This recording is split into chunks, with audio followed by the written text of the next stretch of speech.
Saving Edward. It was summertime on the island of Sodor.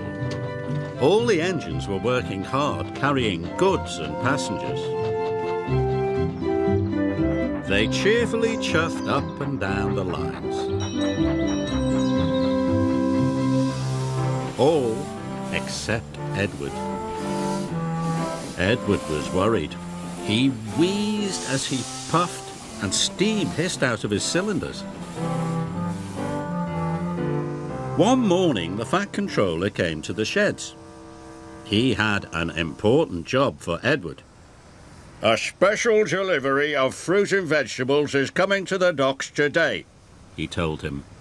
I want you to take it to Knapford. Yes, sir, said Edward. But he was worried about his wheeze. It felt worse today. Thomas, you are to go to the docks and shunt Edward's trucks. After that, you can carry on with your usual jobs. Yes, sir, said Thomas eagerly. Thomas and Edward puffed up to the water tower. Edward tried to stop wheezing, but he couldn't. What's the matter? Asked Thomas. You don't sound well. I can't seem to get up steam properly, said Edward. But I'll manage. Don't tell anyone, Thomas. Thomas wasn't sure about this.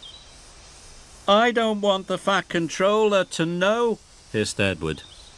Thomas could see Edward was worried, so he agreed.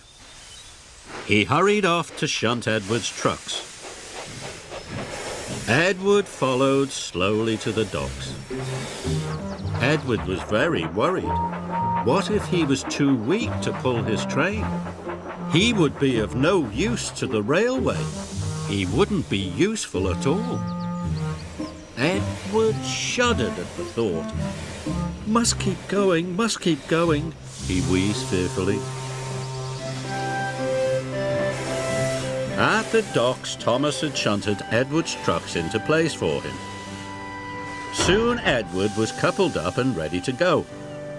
Go on, Edward, you can do it, called Thomas encouragingly. Edward puffed as hard as he could, but the train hardly moved at all. I'm sorry, Thomas, Edward wheezed miserably. I'm not a really useful engine anymore. The Fat Controller will have to send me for scrap. Thomas was very upset. He wanted to help Edward.